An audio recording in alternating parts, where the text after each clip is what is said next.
அன்பு நேயர்களே வணக்கம். இறைவனுக்கு மிகவும் பிடித்த ஒரு வழிபாடு மலர் வழிபாடு. வேறு எதுவுமே வேண்டியதில்லை. 4-5 புஷ்பங்கள் இருந்தால் போரும். அவன் மிகவும் மகிழ்ச்சி அடைந்து விடுவான். அதுவும் பெருமாளுக்கு துளசி இருந்தா போதும். அவனுக்கு வேறு எதுவுமே வேண்டியதில்லை. காரணம், அவன் நாற்றத்துழாய்முடி நாராயணன் இல்லையா? நாற்றத்துழாய்முடி நாராயணன். ஆண்டாள் சொல்லுகின்ற பொழுது இந்த மலர் வழிபாடு அது இருந்தால் போதும், நம்முடைய பாவங்கள் எல்லாம் அந்த வழிபாட்டினாலே தீர்ந்துவிடும். அதுவும் எப்படி தீருமா? ஒரு பஞ்சு இருக்குது இல்லையா? இந்த பஞ்சை கொண்டு போய் நம்ம நெருப்புல போட்டா அது இருந்த இடம் தெரியாம எப்படி பொசுங்கி போய்விடுமோ, அதை போல நம்முடைய பாவங்கள் எல்லாம் பொசுங்கி விடும், வேரோடு நசித்து விடும். என்றால் பாவங்கள் என்பது அவ்வளவு எளிதான விஷயம் கிடையாது. காரணம், நம்ம நிறைய பாவங்கள் பண்ணி வினை தொகுப்பை பல பிறவிகளுக்காக வைத்திருக்கிறோம். அதுக்கு பழவினை என்று பெயர்.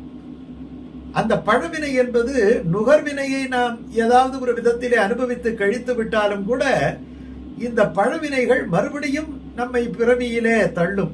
அதனாலதான் திருப்பானாழ்வார் சொல்லுகின்ற பொழுது, பாரமாய பழவினை பற்றறுத்து என்னைத்தான் பாரமாக்கி வைத்தான் அப்படின்னு சொல்றார்.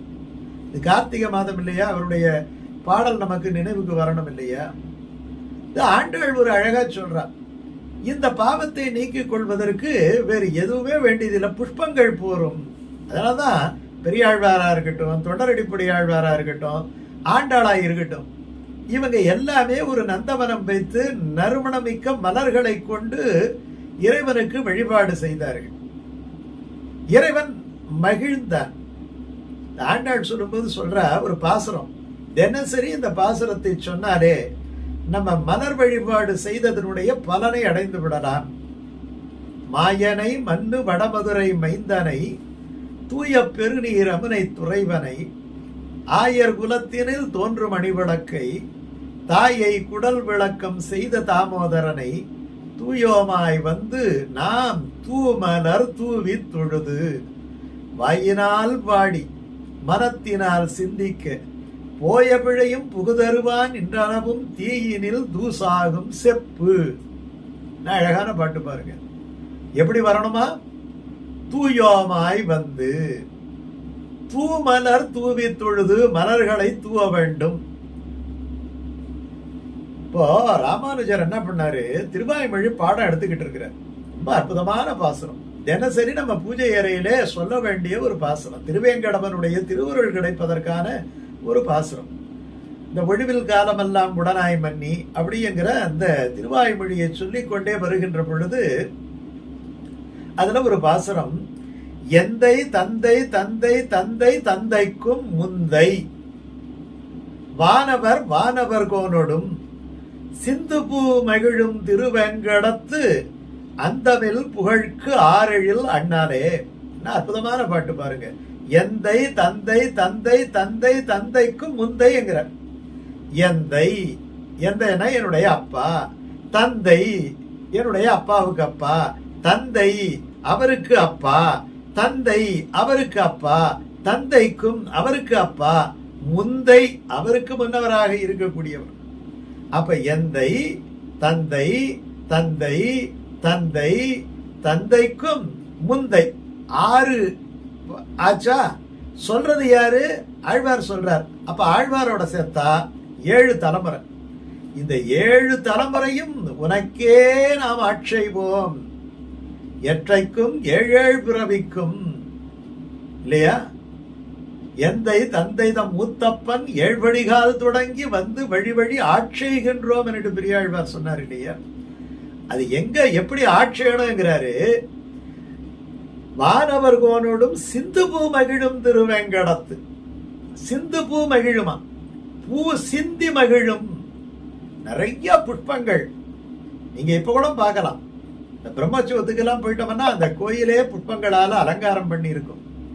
காரணம், எங்க பார்த்தாலும் நந்தவனங்கள், விதவிதமான புஷ்பங்கள், செங்கழு நீர் இருவாட்சி செண்பக மல்லிகையோடு முல்லை என்று சொல்ற மாதிரி நிறைய புஷ்பங்கள். அந்த புஷ்பங்கள் எல்லாம் இறைவனுடைய திருமுடிக்கு அணியாகாமல் அவனுடைய கழுத்துக்கு மாலையாகாமல் கீழே விழுந்து வீணாக போகின்றதே, இவற்றையெல்லாம் எடுத்து தொடுத்து மாலையாக்கி அந்த மாயவனுக்கு சமர்ப்பிப்பதற்கு ஒரு ஆள் இல்லையே என்று ஏங்கினார். யாரு? ராமானுஜர். அது குளிர் பிரதேசம். இப்ப மாதிரி போறதுக்கு ஒரு வழி, வர்றதுக்கு ஒரு வழி, மேல வந்து தங்கிக்கிறதுக்கான இடம், அதிலேயே ஏசு ரூம் இதெல்லாம் கிடையாது.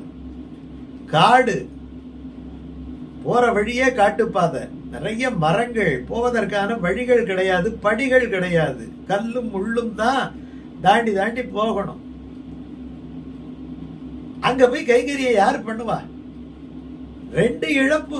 ஒண்ணு வந்து ராமானுஜரை விட்டு பிரிஞ்சு அங்க ஏன் போகணும்னு நினைக்கிறவங்க ஒரு பக்கம், அங்க குளிராச்சே, அங்க போய் தனியா எங்க இருக்கிறது அப்படிங்கிறது இரண்டாவது. இந்த இரண்டு காரணங்களினாலே ஆயிரக்கணக்கான சீடர்கள் உள்ள ராமானுஜர் குழுவிலே அந்த திருவேங்கடத்துக்கு போய் கைங்கரியம் பண்றதுக்கு இன்னைக்கு வந்து கோடி கோடியா வந்து கொட்டுறாங்க, அன்னைக்கு கைங்கரியம் பண்றதுக்கு ஆள் கிடையாது. அப்பதான் அனந்தான் பிள்ளை என்பவர் எழுந்து ஒரு நந்தவனம் அமைத்து பூக்களை எல்லாம் பறித்து மலர் மாலையாக்கி எம்பெருமானுக்கு சமர்ப்பிக்கக்கூடிய கைங்கரியத்தை தொடர்ந்து செய்தார். அவ்வளவு பிரியம் அவர் மேல. எதுக்காக? இந்த புஷ்ப கைங்கரியம் செய்வதற்காக.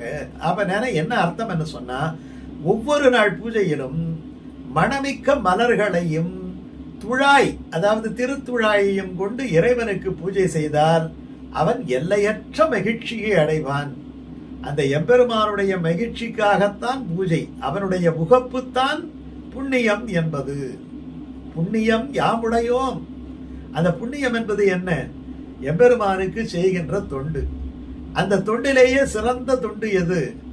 மலர்களாலே அவனுக்கு அர்ச்சனை செய்வது, மலர்களை அவனுக்கு சூட்டி மகிழ்வது.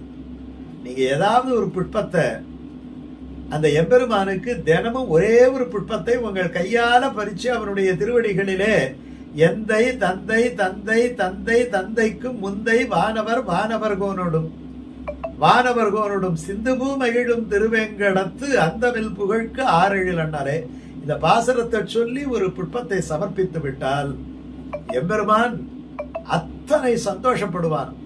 அதை விட ஒரு ஆத்மாவுக்கு வேறு எந்த ஒரு பயன் கிடைத்துவிடும் இந்த பிறவியிலே.